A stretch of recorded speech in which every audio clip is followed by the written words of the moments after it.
Types of cybersecurity Episode 2. Phishing. Phishing is a universal threat to businesses worldwide. According to Proofpoint's 2022 State of the Phish report, 83% of respondents fell for scam attacks last year. What's frustrating is that we all know about phishing, yet we still get trapped. Scammers use consistent tactics to trick us into clicking malicious links or sharing personal information. Although details change, their core strategies remain the same. I'll shed light on 10 most prevalent phishing scams that you are likely to encounter. Traditional phishing. Sending deceptive emails that appear to be from legitimate sources to trick recipients into clicking malicious links, divulging personal information, or downloading infected files. Example: a victim receives an email that appears to be from their bank, urging them to click a link to verify their account.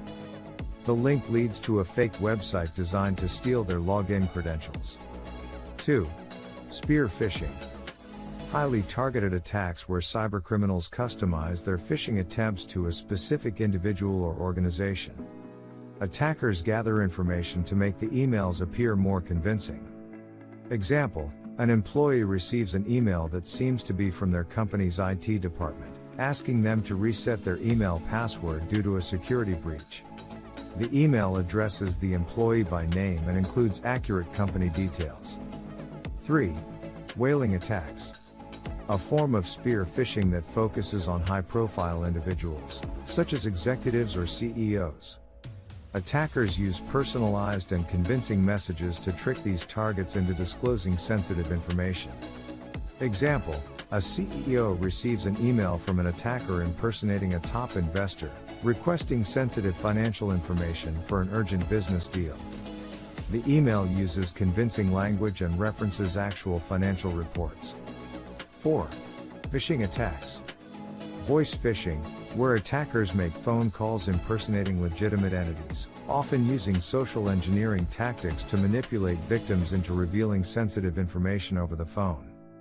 Example: a victim receives a call from someone claiming to be a bank representative, requesting their account details for security purposes. The caller uses authoritative language and creates a sense of urgency. 5. Smishing attacks. SMS phishing involves sending malicious text messages containing links or requests for personal information. Victims are lured into clicking the links or responding to the messages. Example: a victim receives a text message claiming they've won a prize and need to click a link to claim it.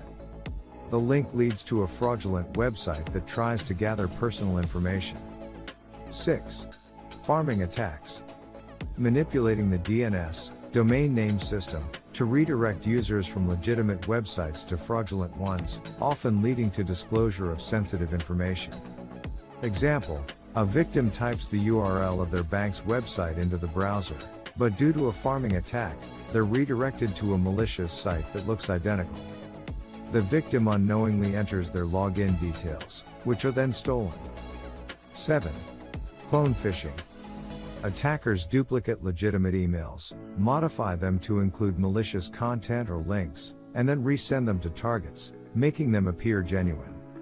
Example: an employee receives an email from their colleague's email address, stating that they've shared an important document. The link in the email actually leads to a malicious download. 8. Link manipulation. Altering URLs in emails or messages to make them resemble legitimate websites, tricking users into clicking on malicious links. Example: a victim receives an email claiming to be from a reputable online retailer with a link to a great discount. However, the link leads to a fake website where personal data is collected. 9. Content injection. Inserting malicious content, such as scripts or forms, into legitimate websites or web applications to steal information from users. 10. Pretexting attacks. Attackers create fabricated scenarios or fake situations to manipulate individuals into divulging sensitive information or performing actions they shouldn't.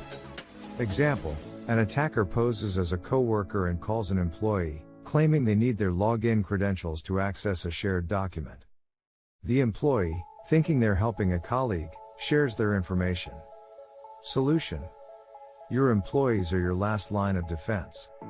Organizations can mitigate the risk of phishing with technological means, such as spam filters, but these have consistently proven to be unreliable. Malicious emails will still get through regularly, and when that happens, the only thing preventing your organization from a breach is your employees' ability to detect their fraudulent nature and respond appropriately.